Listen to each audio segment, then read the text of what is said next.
teman-teman semuanya. Dalam kesempatan ini saya mau share kesaksian hidup saya. Waktu itu saya mendapatkan pekerjaan di sebuah perusahaan Singapura. Dan karena sistemnya adalah sales, hasil dari cabang itu dibagi rata dengan jumlah marketingnya, maka masuknya saya ke dalam tim marketing mereka itu tidak di welcome, namun mereka tolak. Mengapa mereka tolak? Karena dengan kehadiran saya, istilahnya itu kuenya itu akan terbagi lebih banyak lagi. Misalnya mereka selama ini ada 3 marketing. Dengan masuknya saya sebagai orang keempat, berarti kue yang harusnya dibagi 3 orang itu menjadi dibagi 4 orang.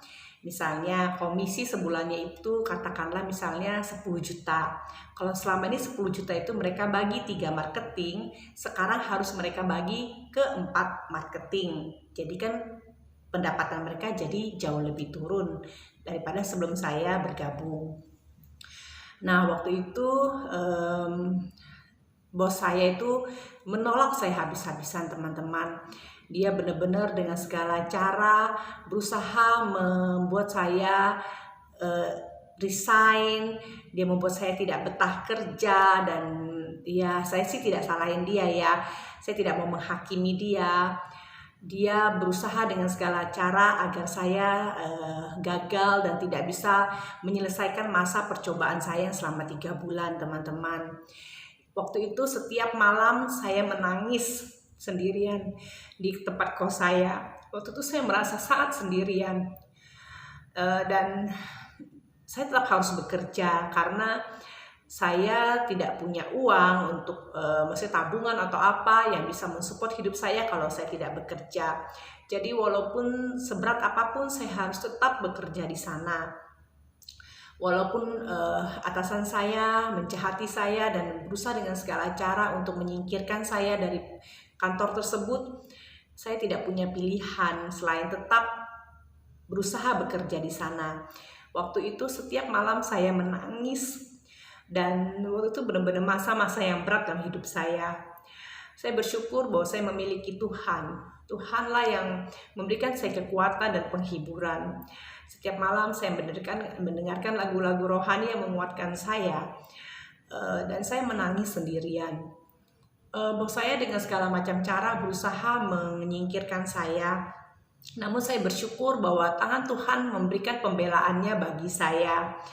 Saya nggak tahu kenapa setiap kali saya melakukan konsultasi dengan klien, itu klien selalu close deal dan membeli dalam jumlah yang sangat besar. Jadi bos saya nggak punya alasan untuk memecat saya. Selain dia itu ada bos lagi yang di Singapura. Dia selalu mengadukan hal-hal yang tidak benar dan tidak baik tentang saya kepada bos yang di Singapura, supaya saya dipecat.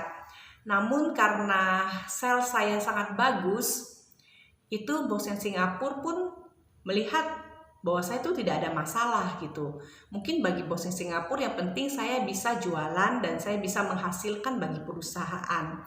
Teman-teman, dalam masa-masa seperti itu saya mengalami pembelaan Tuhan yang luar biasa dalam hidup saya.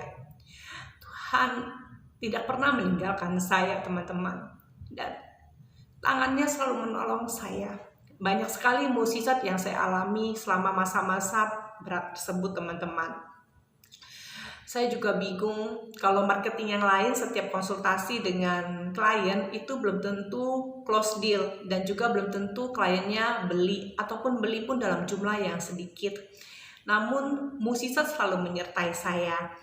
Setiap saya konsultasi, setiap saya menjelaskan produk kepada klien, mereka selalu deal dan mereka selalu beli dalam jumlah yang sangat banyak. Bahkan pernah saya ingat satu kali bos saya sampai mencuri sales saya, teman-teman. Sales yang hasil konsultasi saya dengan customer itu diambil oleh dia, dijadikan atas nama dia. Teman-teman, saya bukan orang yang suka ribut dan bertengkar dengan orang lain. Jadi saat itu terjadi saya hanya bisa menangis dan mengadu kepada Tuhan. Saya sedih sekali dan saya sangat tertekan diperlakukan seperti itu.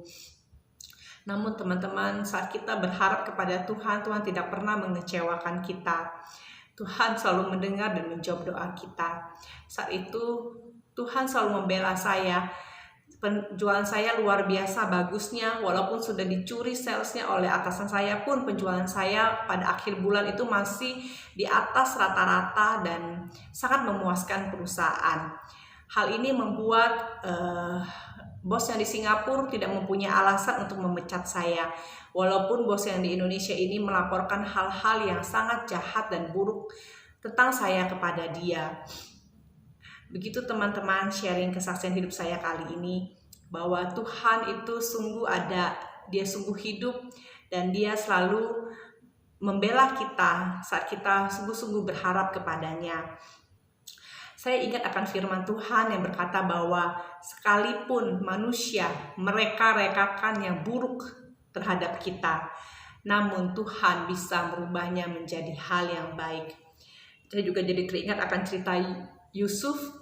Di saat Yusuf itu dituduh oleh istri Potifar sehingga Yusuf harus masuk ke dalam penjara. Manusia boleh menerka-rekakan yang jahat kepada kita, namun Tuhan bisa merubahnya menjadi hal yang baik.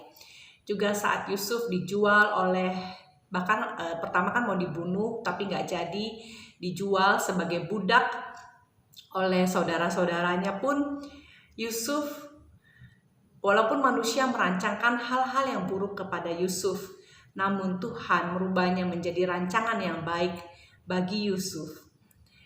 Jadi teman-teman, saya tidak tahu apa yang dialami oleh teman-teman saat ini. Mungkin teman-teman juga mengalami penganiayaan, penolakan, usaha untuk menyingkirkan teman-teman seperti yang pernah saya alami waktu saya bekerja di sebuah perusahaan di daerah Pondok Indah dulu.